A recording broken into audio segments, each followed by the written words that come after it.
Ал. Ассалаумағалейкум достар. Біз мельница деген тақырыпты алдыңғы сабақта кешегі сабағымызда өткенбіз шәкірттермен. Енді мен осы екі шәкіртіме мысалға осы тәсілді, мельница тәсілін дұрыс қолданып, дұрыс тауып берсе, мен бұларға сыйлық берейін деп жатырмын. Екеуіне жеке-жеке. Енді бұны кім таба алады? Мельница деген қандай тәсіл? Ал, көрсетеміз бе? Мен көрсетейін. Көрсет. Наны былай жейміз. Айтып отыр, не үшін жедің оны? Мен шақ болып тұр. Король қайда қашады? Король мұнда қашады. Патша, бұлай қашты. Сосын? Сосын біз мұнаны жейміз. Вот, бұл дұрыс таппады. Енді мен мұнаны жей саламын. Мұнаны жемеймін, тоқта мұнаны жемеймін. Мен не істеймін? Вот мен мұна жерде құтылып кеттім. Мұнаны жейін деп тұр. Жоқ, аға жемейміз. Жоқ, қақта тұр, не қақта тұр, иә? Болды, сен тауылмадың енді, болды. Айттым саған, ойланып ал дедім. Бірінші ойланып алу керек. Бар сен, бар. Кеше сабақсыз видеоны дұрыстап қарап алу керек. Мұна ағай тағы бір өтсей. Асықпаса сен үнемі асығасың да, асыққаннан кейін не істейсің? Дұрыс істеймін ба? Дұрыс демей қаласың. Шахмат деген бұл асығыс ойнайтын нәрсе емес қой саған. Асығыс болу үшін, ол үшін сен өзіңе мықты сенімді болу керек. Нақты ұта аламын мына деген.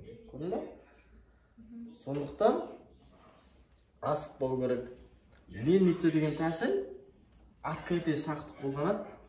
Мынаны ашсаң, шақ болады. Бірақ король жүре алатын екі өзгерісі бар. Былай қарай жүре алмайды, және былай қарай жүре алмайды. Сонда мына ладьяны мына қатармен қоя отырып, бүкіл фигурасын жесең, онда мельница болады. Мына жерде қазір мельницаны қолданып, екі-ақ фигурасын қалдыруға болады. Қалғанын барлығын жеп тастауға болады. Мына жерде просто мельницаны қалай қолданатынын үйреніп алсаңдар болады.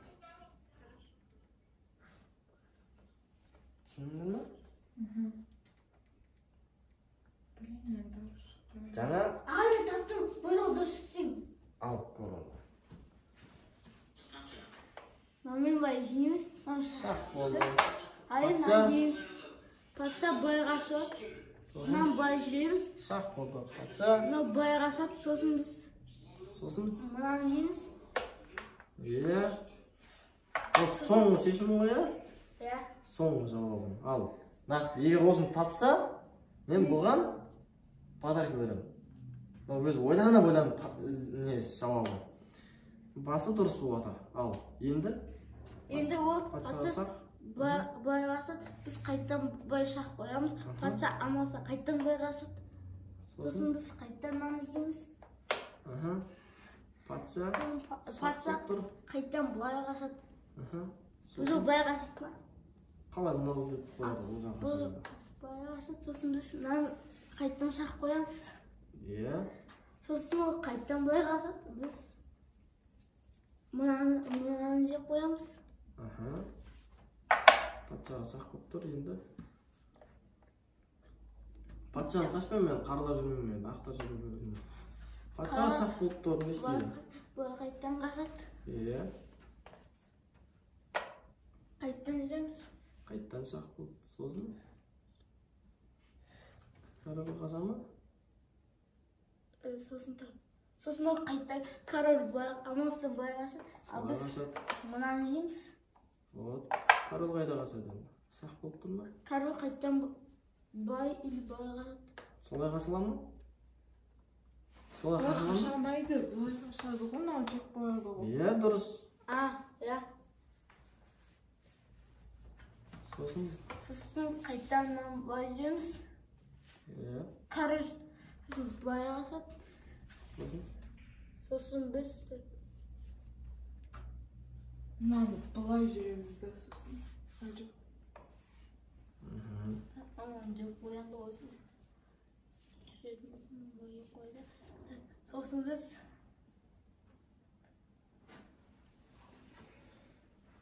Qancha figuraсын qoldirib керек qaralarning? Бүгінже қойып Болды па? уже бүкіл жетіп қой. Енді бір екі жүріс дұрыс жүрсем болады. 200 дұрыс. Бір екі жүрісте дұрыс жүрсем болды. Есіңе түсті ме? Иә. Мельница деген қандай екен? Открытый шақты пайдаланып, және де корольдің 2-ақ жүріс жүре алатын тәсілін соны қайта қоя отырып не істейміз? Бүкіл фигураларын жеп қойып. Бүкіл фигураларын жеп қоямыз. 200 дұрысты. Менде бір ой болып тұр, бірақ ол мүші. Бірақ бат болады олат қойған. Не істеу керек? Мат қою керек па? Мына жерде ме? Мат қоюға да болады. Жеп мат Бізге қояды. мельница тәсілін қалай қолданамыз? Қалай соны дұрыс жұмыс жасатамыз мельницаны? Мен басында нарт аттым енді.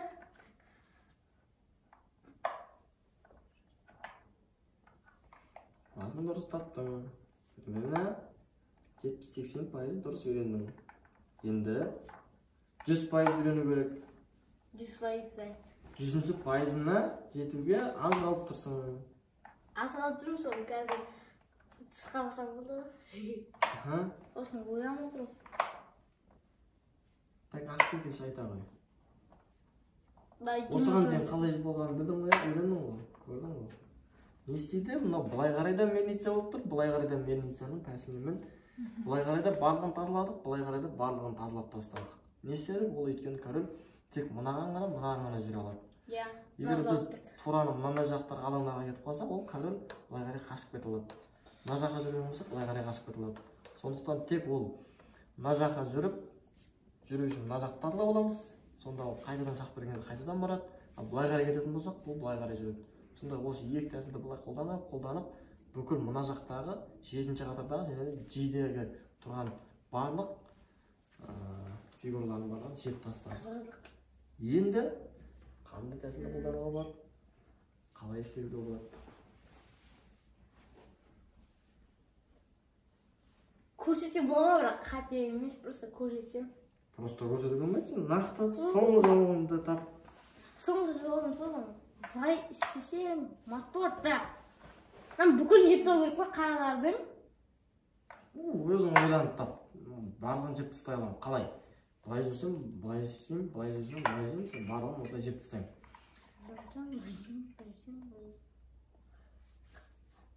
Мельница или осымен біте ма? Бітпейді. Осымен бітсе, осымен бітеді деп айтты. Сонда бітті. Ал егер бітпейді десең, онда бітпеді. Сөзін айттым ба? 80 градусный жерін кішкене алып. Иә, енді қара. Сен мынау бітеді десең, сосын мен жауабын айтамын. Бітпейді, мынандай болды десең, сосын тағы не болды? Айт. Ал еш нәрсе болмаса, Қайтты болмаса ғой. иә, бұл өткен сабақты қайталап көру, демек сендерге пайда береді. Келесі сабаққа дайындалып келетін кезде, кеше не өттік деген нәрсені осындай видеоға түсіріп сақтап қойсам, соны көресіңдер де, естеріңе түседі, сосын не істейсіңдер? Мен қайталап жүрмеймін, соны сразу қолданып кетесіңдер. Көрдің ба? Мен спортивный матты көрсеттім кешегі сабақта. Открытый шақты көріп тұрсыңдар өздерің. Сосын сонымен қоса мельницаны көріп тұрсыңдар. Спортивный матты қолданып жатырмыз. Және де қос шақ беруді қолдандық. Ал енді спортивный матты примерно жобалаттыңдар, жақындаттың. Енді тағы нақты қалай жеңіске жетеміз қазір осы жерде. Қаралап бітті осыдан кейін. Болды, жеңіледі. Жеңіле ма?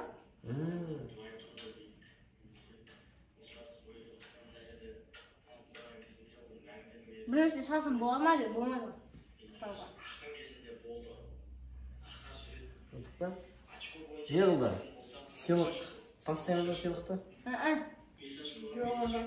Табасың ба? Бүгін сабағымыз осымен аяқталып қалмасын? Аяқталмайды сіздер.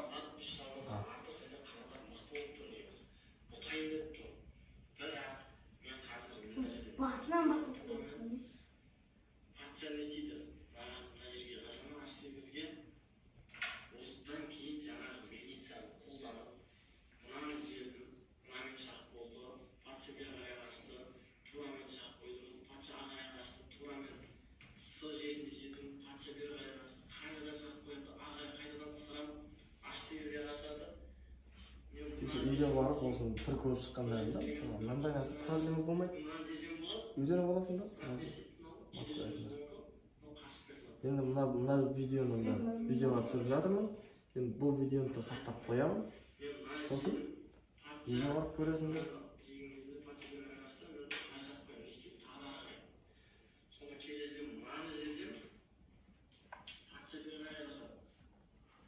Қазір мына тау болайын деп тұр. Ал құрметті көрермендер, оқырмандарым, сіздерге осындай Венеция тәсілі, шахматта осындай әртүрлі тәсілдер бар. Ол тәсілдерді көріп, үйренем десеңіздер, курсқа қатысыңыздар. Егер осы видеоның астына нөмірімізді және де Instagram парақшамызды сіздерге қалдырып кетемін. Осындай қызықты сабақтар, осындай қызықты болып өту үшін келіңіздер, бірге дамиық, өсейік, өркендейік, елімізді дамытайық, және де ойлап жүргенімізді дамытайық.